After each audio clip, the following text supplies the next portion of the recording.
በአሜሪካና በኢራን መካከል ያለው ዲፕሎማሲያዊ ፍጥጫ እጅግ አደገኛና ወደ ላቀ ወታደራዊ ግጭት ሊያመራ የሚችልበት ደረጃ ላይ መድረሱን በግልጽ ያሳያል። የፕሬዝዳንት ዶናልድ ትራምፕ አስተዳደር ያቀረበውን የሰላም ዕቅድ ኢራን በሰጠችው ምላሽ መናናቅ በታከለበት ውድቅ ማድረጓ በሁለቱ ሀገራት መካከል ያለውን ውጥረት አባብሶታል።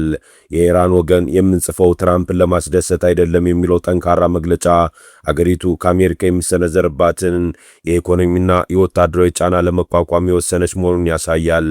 ይህ ደግሞ በዲፕሎማሲያዊ መንገድ መፍትሄ የማግኘቱን ዕድል አጥቦታል። የዚህ ፍጥጫ ቀጥተኛ ሰለባ የሆነው ደግሞ ዓለም አቀፉ የኢኮኖሚ መዋቅር ነው። የብሬንት ድፍድፍ ነዳጅ ዋጋ በበርሚል ከ105 $1 በላይ መዝለሉ በተለይም በሆርሙዝ ወሽመጥ አካባቢ ያለውን የጸጥታ ስጋት ተከትሎ የመጣ ነው። ይህ ወሽመጥ ለዓለም የነዳጅ አቅርቦት ወሳኝ የደም ስር በመሆኑ እዚህ አካባቢ የሚነሳ ማንኛውም ግጭት የዓለም ኢኮኖሚ በከፍተኛ ደረጃ የመጉዳት አቅም አለው። በተያያዘም በደቡብ ኮሪያ መርከብ ላይ የተሰነዘረው ጥቃትና በክልሉ ያለው ወታደራዊ እንቅስቃሴ ግጭቱ በሁለቱ ሀገራት መካከል ብቻ የተገደበ ሳይሆን ዓለም አቀፍ ይዘት እየያዘ መምጣቱን ያረጋግጣል። አሜሪካ በከፍተኛ ጫና ስልቷን ለመቀጠል ስትሞክር፣ ኢራን ደግሞ የአቅርቦት መስመሮችን በማወክና የጥሬ ዕቃ ዋጋን በማናር ምላሽ እየሰጠች ትገኛለች።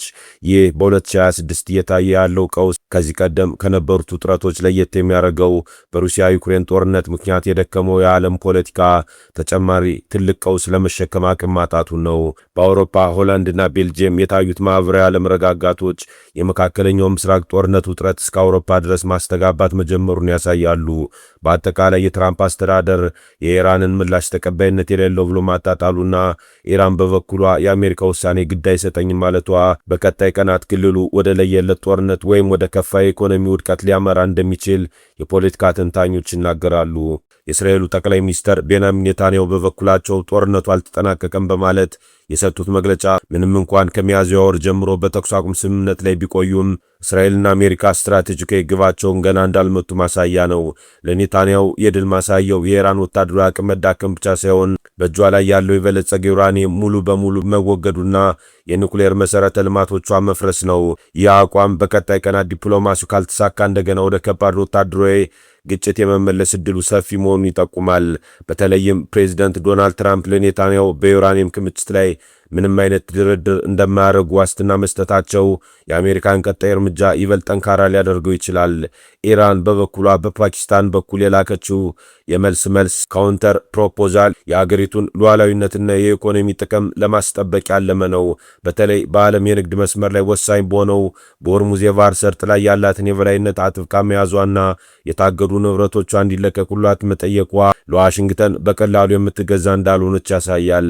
ይህ የሁለቱ ወገኖች ፍላጎት መራራት በኢስላማባድ የሚደረገው የሰላም ንግግር ለምን ሊሳካ እንዳልቻለ ማብራሪያና መልስ ሊሆነናል።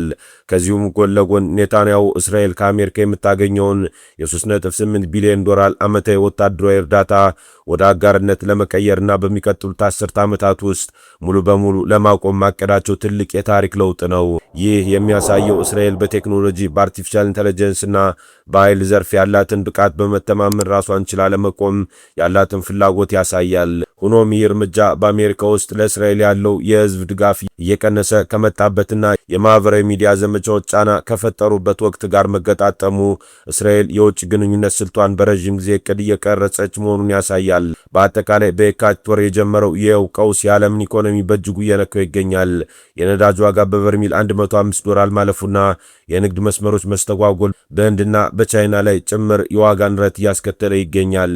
ቻይና ለኢራን ሚሳኤሎችን በመስጠት ትረዳለች ተብሎ መጠርጠሯ ደግሞ ግጭቱ ቀስ በቀስ የዓለም ልዕለ ኃያላን ሀገራት የሚፋለሙበት መድረክ እየሆነ መምጣቱን ያሳብቃል። አሁን ያለው አንጻራዊ ሰላም ወይም ተኩስ አቁም ወይ ወደ ዘላቂ ስምምነት ካልሆነም ወደ መጠነ ሰፊ ቀጣይ ጦርነት ሊያመራ የሚችልበት እድሉ ሰፊ ነው ይላሉ የፖለቲካ ተንታኞች።